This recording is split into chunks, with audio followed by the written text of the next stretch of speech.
प्रितीच्या भाव भयणीनो तुमकां सगल्यांक देव बरो दीस दिवं म्हणटा. आयज आयतार आनी आयचें शिवर्तमान जावन आसा लुकाचो 11 बोड 1 ते 13 पर्यंत. लूक चॅप्टर 11 वर्सेस 1 to 13. आनी आतां आमी पयलें देवाचें उतर आयकुया.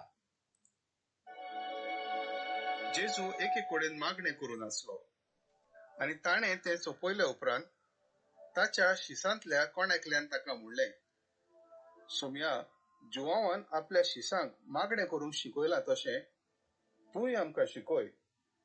ताणें तांकां सांगलें, तुमी मागणी करतात तेन्ना अशें म्हणात, बापा, तुजें नांव पवित्र जावं, तुजें राज येवं, तुजी कशी सगर जाता तशी संवसारान जावं.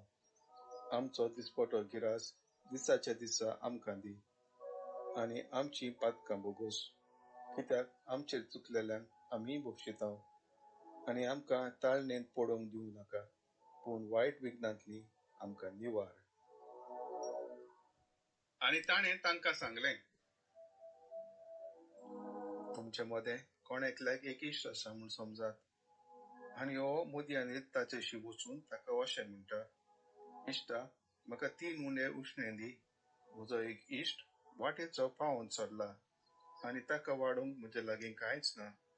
आनी त्या मनशान भितरतान अशी जाप दिली, म्हाका त्रास दिनाका, आतां दाराक खिळी घाली आनी म्हजी भुरगीं आनी हांव न्हिदूंक गेल्याव. म्हज्यान उठून तुका दिवंक जायना. आनी तो दारार मारीतूच रावत जाल्यार हांव तुमकां सांगता, तो मनीस इश्टागोटीक लागून उठून दिना जाल्यारूय ताचे कोरांदायेक लागून ताका गरज तें काडून दितलो.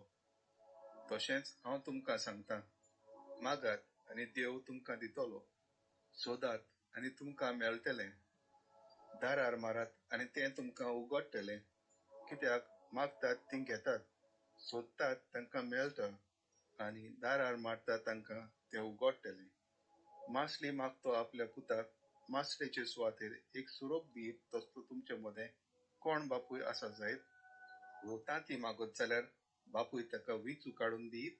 तुमी वायटूय जावनूय तुमच्या भुरग्यांक बऱ्यो वस्तू दिवंक तुमी जाणो जाल्यार त्या वोन कितलो अदीक तुमचो सुर्गीचो बाप आपणा लागीं मागतल्यांक पवित्र आत्मो दिवचो ना. प्रितीच्या भाव भयणीनो, आयचे शिवर्तमानात जे आमी वाचलां तातूंत जेजू आपल्या शिसांक मागणें कशें करूंक जाय ताजे विशीं तो शिकयता.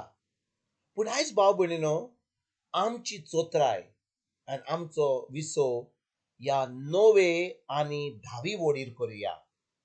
तो कितें म्हणटा, तशेंच हांव तुमकां सांगता म्हणटा, मागात आनी देव तुमकां दितलो, सोदात आनी तुमकां मेळटलें, दारार मारात आनी तें तुमकां उगडटलें. कित्याक मागतात तीं घेतात, सोदतात तांकां मेळटा आनी दारार मारतात तांकां तें उगडटलें. म्हणटच भाव भयणीनो, आयज जेजू कितें म्हणटा आमकां? तो म्हणटा, आमी मागूंक जाय, आमी सोदूंक जाय आनी आमी दारार मारूंक जाय, तेन्नाच की आमकां मेळटलें. म्हणटच खूब लोक हीं उतरां आयकतात म्हणून ती मागतात. समजा हांव कोणा कडेन म्हज्या माय कडेन, पाय कडेन, म्हज्या भाव कडेन, म्हज्या भयणी कडेन, म्हज्या शेजाऱ्या कडेन वेता, हांव तांचे कडेन मागता, आरे बाबा म्हाका हें पाव दी, म्हाका उणें दी, म्हाका जेवण दी, म्हाका तुजी गाडी दी, म्हाका तुजो मोबायल दी, म्हाका थोडे उगडे पयशे दी. आनी आमी तशें मागता. पूण जेन्ना आमी देवा कडेन वेता, आमी कशीं मागता भाव भयणीनो?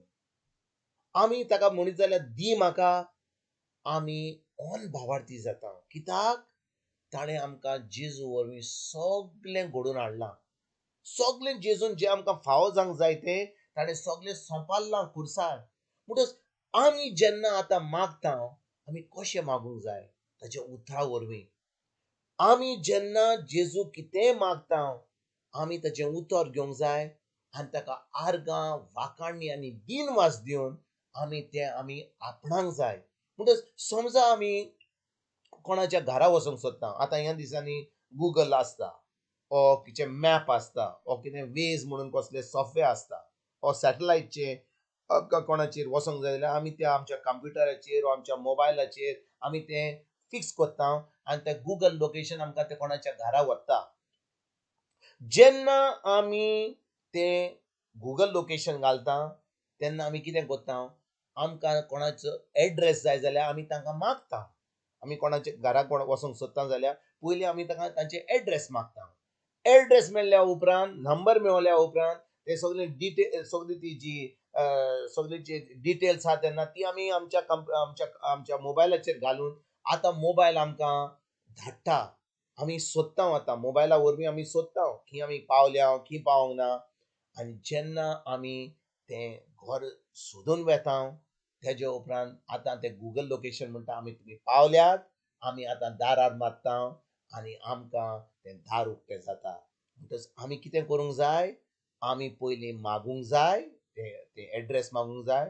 तेज्या उपरांत एड्रेस घाल्या उपरांत तें आमी तें घर सोदूंक जाय आनी घर मेळ्ळ्या उपरांत आतां त्या दारार मारूंक जाय आनी तो लोक जो आमकां मेळोंक सोदता वा आमी तांकां मेळोंक सोदता ती आतां दार उक्तें करतलीं आनी आमी ताका मेळोंक पावतलीं. तेच भाशेन भाव भयणीनो, जेन्ना आमकां कसल्या वस्तूची गरज आहा, कितें जाय आमकां जाल्यार आमी सदांच देवाचें उतर पळोवंक जाय, कितें जेजून केलां तें.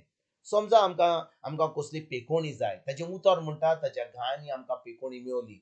म्हणटच आतां आमी सोदलें की ताच्या उतरा वरवीं आमी तें विचारलें, आतां तें उतर म्हणटा जेजूच्या गायांनी आमकां पेकोणी मेळली. वय दोतोरान सांगलें आमकां कितें दिसता तें वय आमकां पेकोणी जाय, कित्याक आमकां आमच्या कुडीन कितें असले त्रास आहा. पूण जेन्ना आमकां उतर मेळटा की ताच्या गायांनी आमकां पेकोणी मेळली, आतां आमी आमचें तोंड उक्तें करता आनी आमी आतां जेजूक आर्गां आनी वाखाण दिता आनी म्हणटा तुज्या जेजू आर्गां तुका जेजू, तुज्या गायांनी म्हाका पेकोणी मेळली. म्हणटच जेन्ना आमी तें उतर आमी सोदता आनी आतां त्या उतरा वरवीं आमी तें उतर आमी तोंड उक्तें करून आमी म्हणटा, आतां आमी तें आमकां जें जाय तें आमकां पेकोणी जाय तें आतां उक्तें जाता आनी आमकां ती पेकोणी फावो जाता. म्हणटच आयज भाव भयणीनो, जेन्ना आमकां कसल्योच वस्तू जाय, जें जेजून आयज सांगलां, तो कितें म्हणटा 10 वडीन, कित्याक मागतात तीं घेतात, सोदतात तांकां मेळटा आनी दारार मारतात तांकां तें उगडटलें.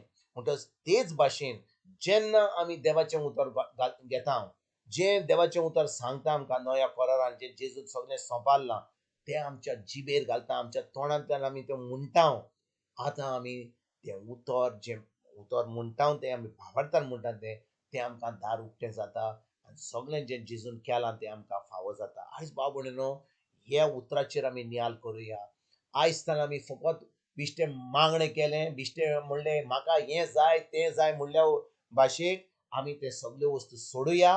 देवाचें उतर सोदून आमी आर्गां आनी वाखाणणी दिनवास दिवन तें आमी आपणावया आनी खरीच भाशेन जें जेजून घडलां आमकां, जें जेजून सोंपारलां आमकां, तें आमकां फावो जावपाक आयज तान आमी सुरवात करुया. तुमकां आनी तुमच्या फॅमिलीक एक बरो दीस हांव येता आनी परतून तुमचे कडेन उलोवपाक फाल्यां हाजीर जातलो. तुमकां सगल्यांक आमच्या सोडूनदारा जेजूची कृपा, आमच्या सर्गीच्या बापाचो मोग आनी पवित्र आत्म्याचो एकवट तुमकां आनी तुमच्या फॅमिलीक हांव आवडयतां.